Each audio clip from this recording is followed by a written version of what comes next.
Good morning students. आज हम लोग कुछ ऑब्जेक्टिव और कुछ डिस्क्रिप्टिव क्वेश्चंस देखते हैं। और देखो, इसमें पहला क्वेश्चन है आर्डर ऑफ मैग्नीट्यूड पता करने के लिए दो इसमें मैंने लिए हैं नंबर्स। दोनों में आपको आर्डर ऑफ मैग्नीट्यूड पता करना है। पहले बात करते हैं 0.008 की। तो देखो, जब हम आर्डर ऑफ मैग्नीट्यूड पता करते हैं तो उसके लिए आर्डर ऑफ मैग्नीट्यूड का मतलब समझ लो। मतलब कि जैसे बहुत बड़ी या बहुत छोटी संख्याएं जब हमको लिखनी होती हैं तो हम क्या करते हैं कि उनके डायरेक्ट आर्डर को लिख लेते हैं। तो अगर हम डायरेक्ट आर्डर की बात करते हैं तो जैसे मान लो कि अगर कोई सामान आप खरीदने जा रहे हैं, आपको अंदाजा है कि कुछ 100 रुपए में मिलेगा, तो 2-400 रुपए में मिलेगा। 2-400 लेके जाएंगे। 2-4 हज़ार में मिलेगा तो 2-4 हज़ार लेके जाएंगे। 10-20 लाख में मिलेगा तो उतना अरेंज करके ले जाएंगे। अब पता है, एक आर्डर पता है। तो उसी तरह से फिजिक्स में भी बहुत सारे एक्सपेरिमेंटल रिजल्ट्स या बहुत सारी क्वांटिटी जैसी मिलती हैं, ऐसी संख्याएं मिलती हैं। तो हम उन पूरी संख्याओं को न जान करके सिर्फ उनका आर्डर जान लेते हैं, तो इससे हमको अंदाजा लग जाता है कि वो क्या है, कितनी है। आर्डर कैसे पता करते हैं? किसी भी नंबर को हम पहले इस तरह से अरेंज करते हैं n इंटू 10 पावर x के फॉर्म में, और जो x की वैल्यू आती है वही आर्डर होती है। लेकिन इस पूरे मैग्नीट्यूड के आर्डर के लिए n की वैल्यू बहुत इंपॉर्टेंट रोल प्ले करती है कि इसको कितना रखें। तो n की जो वैल्यू होती है, it must be greater than or equal to 0.5। ध्यान रखेंगे, 0.5 से ग्रेटर हो या 0.5 के बराबर हो और 5 से कम हो। ये ध्यान रखेंगे हमेशा कि ये n की वैल्यू 0.5 से ग्रेटर या 0.5 के इक्वल हो और 5 से कम। उस कंडीशन में 10 पर जो पावर होगा वही इस पूरे मैग्नीट्यूड का, मैग्नीट्यूड मतलब इस पूरी क्वांटिटी का आर्डर ऑफ मैग्नीट्यूड कहा जाएगा। तो अब जरा सा देखते हैं, हमारे पास यहाँ पर है 0.008। इसको हमें 0.5 से ज़्यादा और 5 से कम, अगर हम डेसिमल को यहाँ ले आए तो 8 पॉइंट हो जाएगा, जो 5 से ज़्यादा हो जाएगा।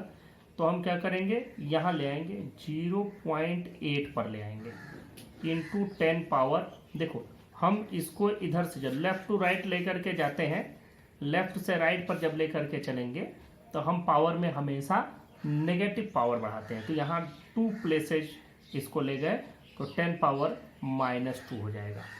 या अगर आप इसको और भी थोड़ा मैथमेटिकली समझना चाहें तो हम अगर जैसे इसको ऐसे भी लिख सकते हैं 0.8 डिवाइडेड बाई 100।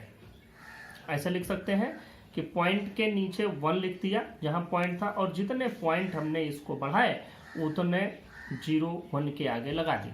देखो, इसके नीचे हमने 1 रखा और 2.220 के आगे डेसिमल को ले गए तो 20 हमने नीचे रख दिए। तो ये ऐसे, और इसे 100 को ऐसे भी लिख सकते हो 0.8 बाई 10 पावर 2, और इसी को ऊपर ले गए तो ये हो गया।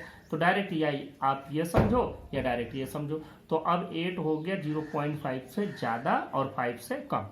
तो इसका मतलब कि यह वैल्यू हम क्या ले सकते हैं, आर्डर ऑफ मैग्नीट्यूड। तो 0.008 का आर्डर ऑफ मैग्नीट्यूड हुआ -2। अब बात करते हैं 0.99 का। 0.99 में देखो, 0.99 में ये ऑलरेडी इसी आर्डर के आसपास में है। मतलब ये 0.9 की जो वैल्यू है 0.5 से ज़्यादा है और 5 से कम भी है। तो इसका मतलब हम इसमें कुछ हमको घटाना बढ़ाना, डेसिमल को इधर उधर नहीं ले जाना है। तो नहीं ले जाना तो 10 पावर 0 लिख सकते हैं। 10 पावर 0 का मतलब होता है 1। तो किसी चीज़ में 1 से मल्टीप्लाई करो तो वैल्यू पर कोई फर्क नहीं पड़ता। तो इसका आर्डर ऑफ मैग्नीट्यूड 0.99 का आर्डर ऑफ मैग्नीट्यूड हो गया 0, और 0.008 का आर्डर ऑफ मैग्नीट्यूड हो गया -2। तो ये इन दोनों के आर्डर ऑफ मैग्नीट्यूड हो गए। ये पहला क्वेश्चन आपका सॉल्व हो गया। अब हम आते हैं दूसरे क्वेश्चन की बात करते हैं। दूसरे क्वेश्चन में देखो, दूसरे क्वेश्चन में पूछा जा रहा है number of significant figures in, इसमें और इसमें। तो देखो, जितने भी नंबर नॉन जीरो होते हैं वह सभी सिग्निफिकेंट फिगर है। अगर कोई एक्सप्लिसिट डेसिमल पॉइंट है तब तो ये 0 को हम मानेंगे। जैसे देखो, अगर ये 64200.0 लगा होता तो हम इसमें नंबर ऑफ सिग्निफिकेंट फिगर्स में ये 5 गिने जाते और ये भी 6, तो पूरा का पूरा 6 होते। लेकिन डेसिमल पॉइंट तो यहाँ लगा नहीं है, इसमें डेसिमल नहीं है, लेकिन हम जान रहे हैं कि यहाँ पर डेसिमल लगा सकते हैं। तो अगर यहाँ डेसिमल नहीं लगा है तो हम मान सकते हैं कि यहाँ डेसिमल लगा हुआ है। तो इस प्रकार के डेसिमल को जो लगाया नहीं गया है हम समझते हैं उसको कहा जाता है अंडरस्टूड डेसिमल। ये आपकी जानकारी के लिए है। तो अब यहाँ अंडरस्टूड डेसिमल है तो उसके पहले के, अगर अंडरस्टूड डेसिमल है तो उसके पहले के जितने भी जीरो होते हैं वो सिग्निफिकेंट फिगर्स में नहीं गिने जाते। तो इसमें सिग्निफिकेंट फिगर्स हो जाएंगे ओनली 3। फिर बात करते हैं 0.0065। यह अंडरस्टूड डेसिमल नहीं है बल्कि इसको कहते हैं एक्सप्लिसिट डेसिमल, क्योंकि यहाँ दशमलव लगाया गया है लेकिन उसके पहले कोई नॉन जीरो डिजिट नहीं है। तो कोई नॉन जीरो डिजिट नहीं है तो उसके बाद के सभी जीरो डिस्कार्ड कर दिए जाते हैं, मतलब अब ये सिग्निफिकेंट फिगर्स वाले लिस्ट में से हटा दिए जाएंगे। तो इसमें सिग्निफिकेंट फिगर्स होंगे ओनली 2। तो इसमें नंबर ऑफ सिग्निफिकेंट फिगर्स हो गए 2। नेक्स्ट क्वेश्चन पर चलते हैं। Round off 4.645 up to 2 decimal place है। देखो 4.645, इसमें हमको 5 को हटाना है, 2 डेसिमल प्लेस तक इसको रखना है। तो जब हम इस 5 को हटाएंगे तो अगर 5 के आगे कुछ होता, जैसे 5 के आगे 1 होता, मतलब नॉन जीरो में कुछ भी होता 5 के आगे, तो जब हम 5 को हटाते तो इसके पहले वाले डिजिट को 1 बढ़ा देते। लेकिन 5 के आगे कुछ है नहीं, तो उस कंडीशन में जब हम 5 को हटाएंगे तो देखेंगे कि यह जो उसके ठीक पहले है 4, ये ऑड है या इवन। अगर ये इवन है तो एज इट इज छोड़ देंगे, अगर ये ऑड होता तो बढ़ा दिया जाता। तो यहाँ पर क्या हो जाएगा 4.64, इसमें इसको बढ़ाएंगे नहीं। लेकिन अगर ये चीज़ ये भी समझो कि अगर ये 4.655 होता तो हम क्या करते, तब हम यहाँ पर 4.66 कर देते, क्योंकि 5 को हटाना है, इसको एलिमिनेट करना है, तो इसके पहले का जो डिजिट है वह ऑड है तो 1 बढ़ जाता। लेकिन अगर उसके पहले का डिजिट इवन है तो नहीं बढ़ेगा। लेकिन एक बात मैं और बता दूं, अगर इसके आगे कोई भी नंबर होता नॉन जीरो डिजिट, जैसे इसके आगे 3 होता, तो 5 को हटाते तो हम इसको 1 बढ़ा देते, चाहे ऑड होता इवन, उस समय ध्यान नहीं देते। या ऑड इवन वाला तभी देखते हैं जो डिजिट हटाई जा रही है वह एग्जैक्ट 5 हो और उसके बाद कुछ न हो। तो उस कंडीशन में उसको हटाते समय ध्यान देते हैं कि उसके पहले वाला अगर इवन है तो एज इट इज, अगर ऑड है तो 1 इंक्रीज कर देंगे। तो 4.645 का राउंड ऑफ हो जाएगा 4.64। अगले क्वेश्चन पर देखते हैं। अगला जो क्वेश्चन है हमारे पास ये है एडिशन और मल्टीप्लिकेशन। देखो इसको ऐड करना है, add up to appropriate significant figures, तो और इनको मल्टीप्लाई करना है। एडिशन में हम ये ध्यान देते हैं कि जो ओरिजिनल नंबर हैं उनमें किसमें सबसे कम डेसिमल प्लेसेज हैं, और जो फाइनल रिजल्ट होगा वो उतने ही डेसिमल प्लेसेज में रिपोर्ट किया जाएगा। जैसे हम ऐड कर 4.123, 2.63 और 2.5, इनको ऐड करिए, ये 3 हो जाएगा, 3 2 5 हो जाएगा, 6 7 7 5 12 का 2 और 4 2 6 2 8 और 9, ये इतने आए, इतना हुआ आपका एडिशन। लेकिन ये एडिशन देखो इसमें 1 decimal place, 2 decimal place, 3 decimal place तक है, तो हमको फाइनल रिजल्ट रिपोर्ट करना है 1 डेसिमल प्लेस तक, अप टू 1 डेसिमल प्लेस। तो देखो यहाँ 5 को आपको हटाना पड़ेगा, 5 के आगे देखो फिर यहाँ राउंड ऑफ भी आ गया, 5 के आगे कोई नंबर है, तो जब 5 को हम हटाएंगे तो उसके ठीक पहले वाले को 1 बढ़ा देंगे, तो वैल्यू कितनी हो जाएगी 9.3। This is correct addition of these 3 numbers up to appropriate significant figures. अब देखो मल्टीप्लाई करते हैं, 1.52 में 1.1 को मल्टीप्लाई करना है। मल्टीप्लाई करने में मैं आपको बताऊं कि मल्टीप्लिकेशन में हम लोग उतने सिग्निफिकेंट फिगर्स रखते हैं जितने की जो ओरिजिनल नंबर है मल्टीप्लायर, जिनको दोनों को मल्टीप्लाई कर रहे हैं, उनमें जो लीस्ट सिग्निफिकेंट फिगर्स के साथ नंबर है उतने में ही हमको इसको लिखना है। देखो 11 2 जा 22, 11 5 जा 55 और 2 57 और 11 1 जा 11 और 5 16। ये वैल्यू आएगी 1.672। लेकिन हमको यह रिजल्ट पूरा रिपोर्ट करना है सिर्फ 2 डेसिमल प्लेस तक। अब यहाँ 2 सिग्निफिकेंट फिगर्स तक। यहाँ डेसिमल प्लेस नहीं देखते, बल्कि ये देखते हैं कि जिन दो नंबरों को मल्टीप्लाई किया गया या डिवाइड किया गया उनमें किसमें सबसे कम सिग्निफिकेंट फिगर्स हैं। जिसमें सबसे कम सिग्निफिकेंट फिगर्स होंगे उतने में ही फाइनल रिजल्ट हमको देना है। ऐड करते समय ये देखते हैं किसमें सबसे कम डेसिमल प्लेसेज हैं, उतने में फाइनल रिजल्ट हमको ले आना रहता है। लेकिन यहाँ देखते हैं कि सबसे कम सिग्निफिकेंट फिगर्स किसमें हैं, मल्टीप्लाई और डिवीजन में। तो इसमें आए 2 सिग्निफिकेंट फिगर्स हैं, तो हमको ये पूरा का पूरा नंबर 2 डेसिमल प्लेसेस तक 2 सिग्निफिकेंट फिगर्स तक राउंड ऑफ करना होगा। तो हमें इसमें डेसिमल के आगे 1 प्लेस ही रखेंगे तभी ये हो पाएगा। तो 7 को हमें हटाना है, 7 इज मोर देन 5, इसलिए इसको ये बढ़ा दिया जाएगा तो 1.7। This is the final result of multiplication of 1.52 with 1.1 up to appropriate significant figures. कुछ और क्वेश्चंस देखते हैं। इसमें एक क्वेश्चन है कि लेंथ और ब्रेथ में कोई रेक्टेंगुलर शेप का फील्ड है, उसके लेंथ और ब्रेथ में एरर है 2% 4%, तो उसके एरिया में कितना एरर होगा। तो देखो एरिया इज इक्वल टू होता है, हम यहाँ लगा रहे हैं इनको, एरिया इज इक्वल टू होता है लेंथ इंटू ब्रेथ। यह तरीका है। अब जब आप एरर के टर्म में लिखते हैं तो इन द फॉर्म ऑफ एरर हम इसको ऐसे लिखते हैं।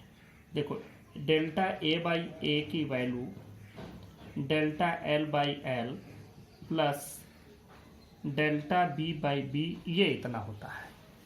इसको यहाँ से in the form of error हम ऐसे लिखते हैं कि इसका रिलेटिव एरर इन दोनों के रिलेटिव एरर के सम के इक्वल होता है। फिर जब हम इसको परसेंट के एरर के फॉर्म में लिखते हैं तो क्या करते हैं, delta A by A into 100 equal to delta L by L into 100 plus delta B by B into 100। अब ये परसेंटेज एरर के फॉर्म में यहाँ से हो गया। हमको ये वैल्यू पता करनी है कि what will be the value of delta A by A into 100 और delta L by L into 100, मतलब यल में परसेंटेज एरर है 2, तो ये लिखो 2 plus delta B by B into 100 इस पूरे की वैल्यू है 4, तो ये हो जाएगा 6% का एरर। तो कोई ये सोचे कि लेंथ में 2% ब्रेथ में 4%, तो एरिया लेंथ इंटू ब्रेथ, तो उसमें 2 4 या 8%, वो गलत हो जाएगा। ये हो जाएगा एरर 6%, 2 + 4 होगा, न कि दोनों मल्टीप्लाई होंगे। नेक्स्ट क्वेश्चन की बात करते हैं। देखो कुछ ऑब्जेक्टिव क्वेश्चन इस टाइप के भी आते हैं। Which is not possible, distance equal to displacement, संभव है। डिस्टेंस ग्रेटर देन डिस्प्लेसमेंट, संभव है। क्या नहीं संभव है। देखो डिस्टेंस डिस्प्लेसमेंट का एक एग्जांपल मैंने दिया था। मान लो यहाँ से 5 मीटर गए, यहाँ से 2 मीटर गए, ये 5 मान लिया, ये 2 मान लिया और ये फिर 5 मान लिया, तो डिस्टेंस कितना हो गया 5 2 7 और 5 12, डिस्टेंस हो गया 12 और डिस्प्लेसमेंट हो गया 2, डिस्प्लेसमेंट यहाँ पे 2 होगा। तो आप क्या देख रहे हैं कि displacement is less than distance. अगर ऐसा ले बिल्कुल सीधा कि ये 10 मीटर है, तो यहाँ डिस्टेंस भी 10 और डिस्प्लेसमेंट भी 10, तो ये भी संभव है। डिस्टेंस ग्रेटर है डिस्प्लेसमेंट से, ये भी संभव है। डिस्टेंस और डिस्प्लेसमेंट बराबर नहीं है, ये भी संभव है कि यहाँ कहाँ बराबर है। लेकिन कहीं डिस्टेंस लेस हो डिस्प्लेसमेंट से, ऐसा कभी नहीं हो सकता कि फाइनल और इनिशियल पोजीशन के बीच की जो डिस्टेंस है, मिनिमम पॉसिबल डिस्टेंस, वह लेंथ ऑफ पाथ से ज़्यादा हो जाए। तो मिनिमम पॉसिबल डिस्टेंस वही तो डिस्प्लेसमेंट होगा, तो यह कभी भी ज़्यादा नहीं हो सकता है डिस्टेंस से। तो इसका मतलब दिस इज नॉट पॉसिबल। अगला क्वेश्चन है एक, आकार स्टार्ट्स, लास्ट क्वेश्चन पर आते हैं। आकार स्टार्ट्स फ्रॉम रेस्ट, तो यू की वैल्यू क्या हो गई 0, with uniform acceleration 2 metre per second square, the distance covered in 7 second, तो यस इज इक्वल टू क्या हो जाएगा you T plus half A T square, क्योंकि टाइम दिया गया है, टी इज इक्वल टू है 7 सेकेंड, तो u तो वैल्यू 0 हो गई, तो ये पूरी 0, ये हो जाएगा 1/2 इंटू ए की वैल्यू 2 और ये 7 इंटू 7, तो ये 2 से 2 ये कैंसिल, 7 7 जा 49 मीटर की डिस्टेंस इसने कवर किया, तो इसमें ये हो जाएगा। तो इस तरह से ये कुछ ऑब्जेक्टिव क्वेश्चंस हो गए। अब इसी के साथ हम लोग कुछ डिस्क्रिप्टिव क्वेश्चंस भी देखते हैं। ये क्वेश्चन है, इसमें आपसे कहा जा रहा है कि एक किसी फिजिकल क्वांटिटी की ट्रू वैल्यू इतनी है, मीन एब्सोल्यूट एरर इतना है, तो इसका परसेंटेज एरर बताओ। तो देखो परसेंटेज एरर का फार्मूला बहुत आसान सा क्वेश्चन है। Percentage error is equal to होता है, ध्यान देना, पहले तो होता है mean absolute error divided by mean value या ट्रू वैल्यू जो भी दिया गया हो। अगर ट्रू वैल्यू दिया है तो ठीक, नहीं तो जो मीन वैल्यू आएगी वो इंटू 100, ये है फार्मूला। अब जब आप ये फार्मूला लगाएंगे तो ये परसेंटेज एरर देखो, मीन वैल्यू आपकी है मीन एब्सोल्यूट एरर है 0.10 डिवाइडेड बाई 5 इंटू 100। देखो अगर हम इसको 10 करें, बड़ा सिंपल सा मैथमेटिकल कैलकुलेशन है, लेकिन 11th के स्टूडेंट गलती कर जाते हैं। अगर हम इसको 10 कर दें, देखो इसको 10 कर दें, तो यहाँ भी हमारे पास 2 0, इसको 2 डेसिमल प्लेस आगे ले गए, तो 5 के आगे 2 0 हमको बढ़ाने होंगे, तो बढ़ा दो भाई। अब ये 2 0 इसके 2 0 से कैंसिल हो गए, और ये हो गया 5 2 जा 10, तो this is 2% of percentage error in this quantity. Now we move to the next question. Next question है convert 24 न्यूटन into CGS। अब देखो इसमें क्वेश्चन तो कहने के लिए कोई बड़ा नहीं है। हम लोग जानते हैं कि N1 U1 equal to N2 U2 होता है। यहाँ पर देखो तुमको बता दें, N1 की वैल्यू क्या है 24, U1 की वैल्यू क्या है, U1 की वैल्यू न्यूटन में है, मतलब केजी मीटर सेकंड में वैल्यू होगी। तो जो न्यूटन है, न्यूटन मतलब फोर्स है, तो फोर्स का डायमेंशन फार्मूला होता है MLT-2। तो U1 की जगह M1 L1 T1 कर देंगे, U2 की जगह पर हम लिख देंगे M2 L2 T2-2। ये दोनों वैल्यू आ जाएगी U1 और U2 की। N1 की वैल्यू इस यूनिट में ये है, तो इस यूनिट में N2 क्या होगा हमको पता करना है। तो N2 की वैल्यू क्या हो जाएगी N1 U1 divided by U2। अब N1 की वैल्यू 24 दिया गया है, U1 की value M1 L1 T1-2 divided by M2 L2 T2-2, ये वैल्यू है। जरा M1 L1 T1 को लिख लो। M1 क्या है, M1 है केजी में, L1 क्या है, L1 है मीटर में, T1 है सेकंड में, और इसी के करेस्पॉन्डिंग जो इसकी वैल्यूज दी गई हैं, देखो M2 क्या है, M2 दिया गया है आपका ग्राम में, क्योंकि ये CGS है, और L2 है सेंटीमीटर में, और T2 यहाँ भी सेकंड में ही है। तो हमें ये केजी, ये वाले को चेंज करना है इसमें, तो ये वाला ग्राम में है, केजी को ग्राम में बदलोगे तो 1000 ग्राम, और मीटर को सेंटीमीटर में बदलोगे तो 100 सेंटीमीटर, सेकंड तो सेकंड ही है। तो अब बस इसको अरेंज कर लेते हैं। N2 इज इक्वल टू 24, देखो ये M1 बाई M2 एक साथ कर लो, L1 बाई L2 एक साथ कर लो, और ये T1/T2 पावर -2 होगा, लेकिन अगर हम T2/T1 कर दें तो ये पावर -2 ना होकर के +2 हो जाएगा। जो इसके स्क्वायर ब्रैकेट के अंदर जो वैल्यूज हैं उनको हम क्या करते हैं कि उलट देते हैं, इन्वर्ट कर देते हैं, तो ये पावर माइनस की जगह प्लस हो जाएगा। वैल्यू रख दो n2 की जगह 24, देखो m1/m2 वैल्यू रखो, 1000/m1 की वैल्यू है 1000 gram divided by 1 gram, L1/L2 की वैल्यू है ये 100 सेंटीमीटर डिवाइडेड बाई ये 1 सेंटीमीटर, T2 तो ये तो दोनों सेकंड में ही है तो ये 1/1 हो जाएगा स्क्वायर।